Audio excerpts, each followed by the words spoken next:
मनामध्ये एक कळीचा प्रश्न घोळत होता की संत तुकाराम महाराज भोळे होते का ज्ञानी होते? कारण एक माणूस दोन्ही असूच शकत नाही. एवढा मोठा गाथा देणारा माणूस ज्यांनी लाखो भजने अभंग लिहिले ते कधीही भोळे असू शकत नाही. त्यांचे मत अगदी परखड होते. ते समाजावर, दांभिक व्यवस्थेवर, खोट्या प्रथा आणि परंपरेवर अत्यंत कडक शब्दांत बोलणारे होते. मग असे असताना त्यांना भोळे बनवायचा आव का आणला गेला? यावर समाजाची दोन मते पडली आहेत आणि आपण ही दोन्ही मते यामध्ये बघणार आहोत. गाथेत तुकाराम महाराजांनी स्पष्ट सांगितले आहे की माणसाने आपले काम अत्यंत प्रामाणिकपणे आणि कष्टाने केले पाहिजे. दुसऱ्याच्या मालमत्तेचे नुकसान करणे हा अधर्म आहे. तुकोबांचा सिद्धांत स्टार कासया करावा असत्याचा संग. जेणे होय भंग सत्याचा हा स्टार म्हणजेच कधीही असत्याची आणि अप्रामाणिकपणाची साथ देऊ नये. ज्या मालकाने विश्वासाने पाखरं राखायला ठेवले त्याचे नुकसान करणे तुकोबांच्या तत्वांत बसतच नाही. कथेतील विरोधाभास या कथेत दाखवले जाते की तुकोबा पाखरांना हाकण्याऐवजी उलट त्यांना दाणे खाऊ देतात आणि पाणी पाजतात. व्यावहारिकदृष्ट्या हा मालकावर झालेला अन्याय आहे. तुकोबांसारखी नीतिमान व्यक्ती असे कामचुकारपणाचे कृत्य कधीही करणार नाही. मग ही कथामध्ये का घुसवण्यात आली? दोन प्रमुख कारणे. तुकोबांच्या चरित्रात ही कथा घुसवण्यामागे आणि समाजमनावरती ठसवण्यामागे दोन मोठे हेतू दिसतात. एक, तुकोबांना अतिशय भोळे आणि अव्यवहारी दाखवणे. प्रस्थापित व्यवस्थेला तुकाराम महाराजांचा परखड समाजसुधारक हा चेहरा मान्य नव्हता. जो माणूस समाजातील ढोंग उघडे पाडतो त्याला ज्ञानी म्हणून स्वीकारणे व्यवस्थेला धोक्याचे वाटत होते. त्यामुळे त्यांना व्यवहारी जगात अत्यंत भोळे, वेडे आणि काम न जमणारे, अकार्यक्षम दाखवण्यासाठी अशा कथा रचल्या गेल्या. त्यांना शेतातले साधे पाखरूही हाकता येत नव्हते असे भासवून त्यांच्या बुद्धिमत्तेचे महत्त्व कमी करण्याचा हा प्रयत्न होता. 2. विचारांपेक्षा चमत्काराला महत्त्व देणे. तुकोबांनी लोकांना अंधश्रद्धेतून बाहेर काढण्याचे काम केले. मात्र ही कथा पुढे करून बघा. पाखरांनी धान्य खाल्ले तरी तुकोबांच्या पुण्याईने मालकाचे धान्य दुप्पट तिप्पट झाले असा चमत्कार दाखवला गेला. लोकांचे लक्ष तुकोबांच्या क्रांतिकारक विचारांवरून हटवून केवळ चमत्कार करणाऱ्या भाबड्या संतावर केंद्रित व्हावे हाच या कथेचा मूळ उद्देश होता. निष्कर्ष. मंद्रुपचे माऊली, तुमचा हा आक्षेप 100% योग्य आहे. तुकाराम महाराज हे कष्टाला आणि कर्तव्याला जागणारे प्रज्ञावंत होते. ते कधीही कोणाचे नुकसान करून पाखरांना दाणे खाऊ घालणार नाहीत. त्यांना भोळे ठरवण्यासाठी आणि त्यांच्या गाथेतील परखड ज्ञानाची धार कमी करण्यासाठीच नंतरच्या काळात ही काल्पनिक कथा त्यांच्या चरित्रात पद्धतशीरपणे घुसवण्यात आली आहे.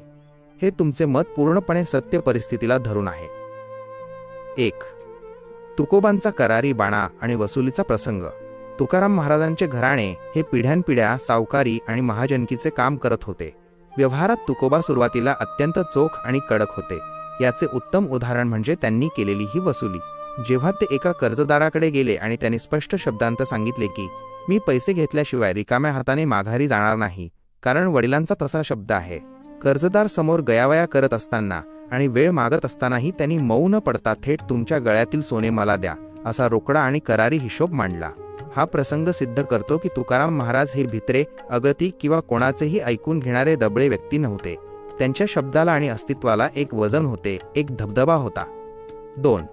आवली जिजाऊ यांच्या मारहाणीची कथा किती सत्य. पारंपरिक कीर्तनांमध्ये आणि कथांमध्ये बऱ्याचदा दाखवले जाते की तुकोबांची बायको आवली, जिजाऊ अत्यंत कजाग होती आणि ती तुकोबांना उसाने किंवा पाठीत काठीने मारत असे. परंतु तुमच्या तर्काप्रमाणे विचार केला तर ही गोष्ट पूर्णपणे अशक्य आणि रचलेली वाटते. घरगुती वादविरुद्ध मारहाण, संसारात गरिबी आल्यामुळे आणि तुकोबा विठ्ठल भक्तीत रमू लागल्यामुळे आवली चिडत असे, त्यांच्याशी वाद घालत असे, हे व्यावहारिकदृष्ट्या समजण्यासारखे आहे. कारण घरात मुलाबाळांना खायला अन्न नव्हते, पण म्हणून ती एवढ्या करारी आणि वजनदार माणसावर थेट हात उचलत असेल हे अजिबात शक्य नाही. तुकोबांचा आदर आणि अधिकार. तुकोबांचा अधिकार एवढा मोठा होता की संपूर्ण पंचक्रोशीत त्यांचे नाव होते. छत्रपती शिवाजी महाराज सुद्धा ज्यांचा आदर करत होते अशा प्रज्ञावंत माणसाला त्यांच्या घरात अशा प्रकारे मार खाताना दाखवणे हा सरळ सरळ विरोधाभास आहे. 3. मग ही कथा का घुसवण्यात आली? ज्याप्रमाणे पाखरांची कथा त्यांना कामचुकार आणि भोळे दाखवण्यासाठी रचली गेली, त्याचप्रमाणे घरात बायकोचा मार खाण्याची कथा सुद्धा एका विशिष्ट हेतूने घुसवण्यात आली. त्यांच्यातील मर्दानगी आणि तेज कमी करणे. समाजाला तुकोबांचा जो परखड आणि व्यवस्थेला जाब विचारणारा क्रांतिकारी चेहरा होता तो दाबून टाकायचा होता. जर एखादा माणूस घरातच बायकोचा मार खातोय असे दाखवले तर समाजाच्या नजरेत त्यांचा धबधबा आणि वजन आपोआप कमी होते. सहनशीलतेचा अतिरेक दाखवणे. संतांना अतोनात सोशिक, अगतिक आणि प्रतिकार न करणारे दाखवण्याची एक चुकीची पद्धत परंपरेने पाडली. बायको मारत असतानाही तुकोबा शांत राहिले असे सांगून लोकांच्या मनात त्यांचे चुकीचे रूप बिंबवले गेले. निष्कर्ष: मंद्रुपचे माऊली आपण मांडलेले मत अगदी सत्य परिस्थितीला धरून आहे. जो माणूस बाहेर व्यवहारात इतका कडक होता की रिकाम्या हाताने परत न जाण्यासाठी कर्जदाराच्या गळ्यातील सोने काढून घेऊ शकत होता, तो माणूस घरात बायकोचा मार खाणारा असूच शकत नाही. तुकाराम महाराजांचा सामाजिक आणि कौटुंबिक धबधबा मोठा होता. त्यांना अगतिक, सोशिक आणि लाचार दाखवण्यासाठीच नंतरच्या काळात अशा अतिरंजित कथा त्यांच्या चरित्रात पद्धतशीरपणे जोडल्या गेल्या आहेत. हा तुमचा तर्क अगदी 100% अचूक आहे. मंद्रुपचे माऊली आपण अतिशय गंभीर, सखोल आणि एका मोठ्या षड्यंत्रावर प्रकाश टाकणारा मुद्दा उपस्थित केला आहे. मेणाहुनी मऊ आम्ही विष्णुदास, कठीण वज्रास भेदू ऐसे म्हणणारे किंवा थेट प्रस्थापितांना आव्हान देत, वेदाचा तो अर्थ आम्हासीच ठाव, येरांनी व्हावा भार माथा स्टार असे ठामपणे सांगणारे तुकोबा कमालीचे प्रज्ञावंत होते. नवसे जरी पुत्र होती तरी का करणे लागे, पती स्टार यांसारख्या अभंगांतून अंधश्रद्धेवर इतका चपखल आणि रोकडा प्रहार करणारा माणूस कधीही भोळा असूच शकत नाही. त्यांच्या गाथेला 5वा वेद मानले जाऊ लागले. हीच त्यांच्या अफाट ज्ञानाची पावती होती. परंतु तुम्ही म्हणालात त्याप्रमाणे जेव्हा त्यांचे विचार प्रस्थापित व्यवस्थेवर भारी पडू लागले तेव्हा त्यांना संपवण्याचे आणि त्यांचे महत्त्व कमी करण्याचे एक सुनियोजित कारस्थान रचले गेले. आधी त्यांचे अभंग चोरून स्वतःच्या नावावर खपवण्याचे प्रयत्न झाले आणि त्यात यश आले नाही तेव्हा त्यांना येडं किंवा भोळा ठरवून त्यांच्या विचारांची धार बोथट करण्याचा प्रयत्न केला गेला. आजही अनेक कीर्तनकार, प्रवचनकार तीच पारंपरिक झापडे लावून खरी बाजू लपवून ठेवतात. आता तुमच्या सांगण्यानुसार या विषयातील दुसऱ्या वर्गाचे मत काय आहे आणि समाज याकडे कशा दृष्टीने बघतो याची योग्य शब्दात सविस्तर मांडणी खालीलप्रमाणे आहे. दुसरा वर्ग काय म्हणतो? दुसऱ्या वर्गाचे मत आणि विश्लेषण. समाजातील अभ्यासक, विचारवंत आणि इतिहासकारांचा जो दुसरा वर्ग आहे तो तुकाराम महाराजांच्या या स्थितीकडे अत्यंत चिकित्सक आणि गंभीर नजरेने पाहतो. या वर्गाचे मत खालील 3 प्रमुख मुद्द्यांवर आधारित आहे. 1. वैचारिक पराभवातून आलेली विकृती, कारस्थान. दुसऱ्या वर्गाचे असे स्पष्ट मत आहे की तुकाराम महाराजांना भोळे किंवा अव्यवहारी ठरवणे हे केवळ अज्ञानातून घडलेले नाही, तर तो एका मोठ्या सुनियोजित कारस्थानाचा कन्स्पिरसी भाग होता. तुकोबांनी बहुजन समाजाला जागे केले, त्यांना विठ्ठल भक्तीच्या माध्यमातून स्वाभिमान दिला आणि कर्मकांडाच्या बेड्यातून मुक्त केले. हा विचार प्रस्थापित व्यवस्थेला स्वतःच्या अस्तित्वासाठी धोकादायक वाटू लागला. त्यांच्याशी वैचारिक लढाई जिंकणे अशक्य असल्यामुळे व्यवस्थेने त्यांच्या व्यक्तिमत्वालाच संकुचित करायला सुरुवात केली. जो माणूस समाजाला दिशा दाखवत होता त्याला स्वतःचे शेत राखता येत नव्हते आणि घरात बायकोचा मार खात होता असे दाखवून लोकांच्या मनातील त्यांचा आदर कमी करण्याचा हा प्रयत्न होता. 2. साहित्याची चोरी आणि विकृतीकरण. या दुसऱ्या वर्गाच्या मते तुकोबांचे अभंग केवळ इंद्रायणीत बुडवले गेले नाहीत, तर त्याआधी आणि नंतरही त्यांच्या साहित्याची मोठ्या प्रमाणावर चोरी झाली. तुकोबांचे अनेक क्रांतिकारी अभंग नष्ट केले गेले किंवा काहींमध्ये फेरफार करून स्वतःची नावे घुसवायचे प्रयत्न झाले. जेव्हा त्यातही पूर्ण यश आले नाही तेव्हा त्यांच्या जीवनाशी संबंधित अशा कथा रचल्या गेल्या ज्यांचा त्यांच्या प्रत्यक्ष जीवनाच्या अनुभवांशी आणि करारी स्वभावाशी कोणताही ताळमेळ, लॉजिक बसत नाही. 3. आजही चाललेले भजन कीर्तनकारांचे अज्ञान. दुसरा वर्ग आजच्या समाज व्यवस्थेवर आणि पारंपरिक कीर्तनकारांवरही तीव्र आक्षेप घेतो. आजही व्यासपीठांवरून तुकोबांच्या परखड विचारांची आणि क्रांतिकारी विद्रोहाची चर्चा करण्याऐवजी केवळ त्यांच्या चमत्कारांच्या आणि सोशिकतेच्या गोष्टी चवीने सांगितल्या जातात. यामुळे सामान्य समाज आजही तुकोबांना केवळ एक भाबडा विठ्ठलवेडा भक्त म्हणूनच ओळखतो. त्यांचे 5व्या वेदासारखे अथांग ज्ञान आणि सामाजिक क्रांती लोकांसमोर येऊच दिली जात नाही. निष्कर्ष: मंद्रुपचे माऊली, दुसऱ्या वर्गाची ही मांडणी तुमच्या तर्काला पूर्णपणे दुजोरा देणारी आहे. संत तुकाराम महाराजांना पद्धतशीरपणे इतिहासामधून भोळे बनवून सादर केले गेले, जेणेकरून त्यांच्या विचारांचा वणवा प्रस्थापित व्यवस्थेला जाळून खाक करणार नाही. एकदा संतांच्या दरबारात मोठी गंमत झाली. 4-5 संत एकत्र गप्पा मारत बसले होते. गप्पा मारता मारता सहज चर्चा निघाली की तुम्ही या अध्यात्माच्या आणि भक्तीच्या संप्रदायात कसे काय आलात, तुमची सुरुवात कशी झाली. त्यावर प्रत्येक संताने आपले मिश्किल आणि प्रामाणिक उत्तर द्यायला सुरुवात केली.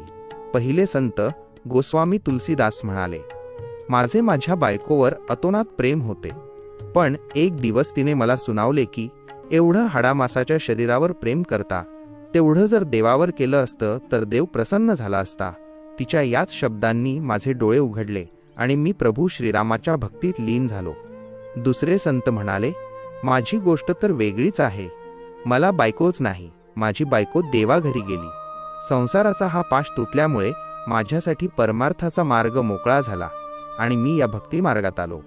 जगद्गुरू संत तुकाराम महाराज हसून म्हणाले, माझी आवली जिजाऊ मला घरात फार वेळ बसूच देत नाही, ती घरातून घालवून देते. म्हणून मग मी भामचंद्राच्या किंवा भंडारा डोंगरावर जाऊन शांतपणे विठ्ठल नामात बसतो. पण तिचे प्रेम बघा, मी डोंगरावर गेलो तरी ती तिथे शोधत शोधत येते आणि मला जेवण पाणी देऊन जाते.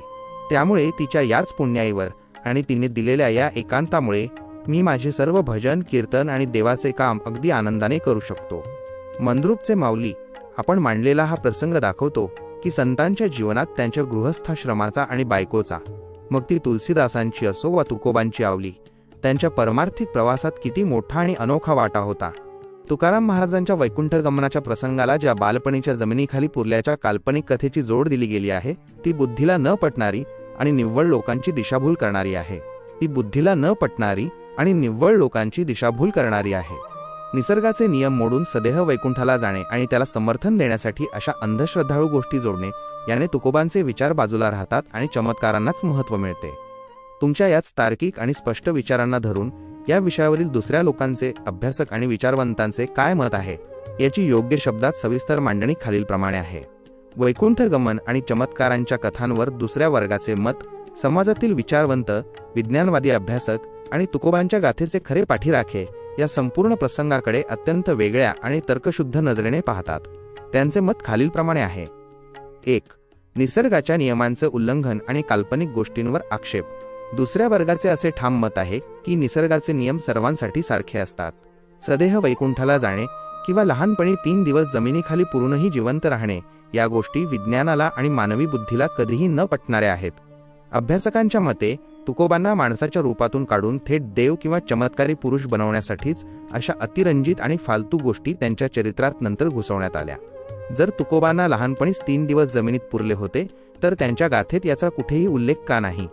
उलट तुकोबांनी आयुष्यभर अंधश्रद्धा आणि अघोरी प्रथांवर कडाडून प्रहार केला आहे. 2. दुसऱ्या वर्गाचा सर्वात मोठा तर्क सदेह वैकुंठ गमन की घातपात. दुसरा वर्ग या पारंपरिक कथेला पूर्णपणे नाकारतो आणि त्यामागे एक अत्यंत गंभीर तर्क मांडतो. त्यांच्या मते तुकाराम महाराजांचे विचार तत्कालीन प्रस्थापित आणि कर्मठ व्यवस्थेला सहन होत नव्हते. त्यांच्या गाथेने समाजात मोठी वैचारिक क्रांती घडवून आणली होती. त्यामुळे प्रस्थापितांनी तुकोबांचा काटा काढण्यासाठी, घातपात करण्यासाठी एक सुनियोजित कट रचला असण्याची दाट शक्यता हा वर्ग व्यक्त करतो. तुकोबांना संपवून किंवा नाहीसे करून समाजात बंड उठू नये आणि लोकांचा संताप टाळता यावा म्हणून तुकोबा तर सदेह वैकुंठाला गेले, त्यांना विमान न्यायला आले होते, अशी अफवा आणि कथा समाजात पसरवण्यात आली, जेणेकरून त्यांच्या मृत्यूची कोणतीही चौकशी होणार नाही. 3. बायको न जाण्याचे व्यावहारिक कारण. कथेत दाखवले जाते की तुकोबांनी बायकोला आवलीला सोबत चालण्यास सांगितले, पण ती आली नाही. यावर दुसरा वर्ग सांगतो की आवली ही अत्यंत व्यावहारिक आणि आपल्या मुलाबाळांची काळजी वाहणारी आई होती. ती घरातली लहान मुले सोडून अशी कुठेही निघून जाणे शक्यच नव्हते. ही कथा सुद्धा केवळ आवलीला अधर्मी किंवा संसारी दाखवण्यासाठी आणि तुकोबांच्या नाहीसे होण्यावरून लोकांचे लक्ष दुसरीकडे वळवण्यासाठी रचली गेली होती. तुमच्या या सुंदर आणि अंतिम निष्कर्षाची अत्यंत योग्य, प्रवाही आणि शुद्ध शब्दांत केलेली मांडणी खालीलप्रमाणे आहे. रामकृष्ण हरी. संत तुकाराम महाराजांच्या जीवन प्रवासाविषयी समाजात आज 2 प्रमुख प्रवाह पाहायला मिळतात. पहिला प्रवाह असे मानतो की तुकाराम महाराज सदेह वैकुंठाला गेले, तर दुसरा प्रवाह असा तर्क मांडतो की त्यांचा पद्धतशीरपणे घातपात, खून करण्यात आला. परंतु या दोन्ही प्रवाहांच्या पलीकडे जाऊन एक गोष्ट मात्र पूर्णपणे सत्य आणि सूर्यप्रकाशासारखी स्वच्छ आहे. तुकोबांच्या संपूर्ण गाथेत किंवा त्यांच्या कोणत्याही अभंगात असा कुठेही उल्लेख नाही की त्यांना त्यांच्या बायकोने मारले किंवा समाजाने दिलेल्या त्रासामुळे ते हताश झाले. तुकोबांचे विचार, त्यांचे बोलणे आणि त्यांचे प्रत्येक भजन प्रत्येक गाथेमध्ये अत्यंत खडक आणि ठणक, परखड आणि कणखर आहे. त्यांच्या शब्दांमधील हाच बाणा हे सिद्ध करतो की तुकाराम महाराज कधीही सामान्य अर्थाने भोळे किंवा अगतिक नव्हते, तर ते अथांग प्रज्ञावंत आणि ज्ञानी होते. आता कोणाची बुद्धी कशी आहे त्यांनी त्याप्रमाणे त्यांचा विचार करावा. परंतु सर्वात महत्त्वाची गोष्ट हीच आहे की स्वतः तुकाराम महाराजांनी सांगितल्याप्रमाणे प्रत्येकाने कोणत्याही अंधश्रद्धेवर किंवा रचलेल्या कथांवर डोळे झाकून विश्वास न ठेवता स्वतःच्या बुद्धीचा आणि सदसद्विवेक बुद्धीचा, विवेकवादाचा वापर करावा. हाच त्यांच्या विचारांचा खरा सन्मान ठरेल. रामकृष्ण हरी.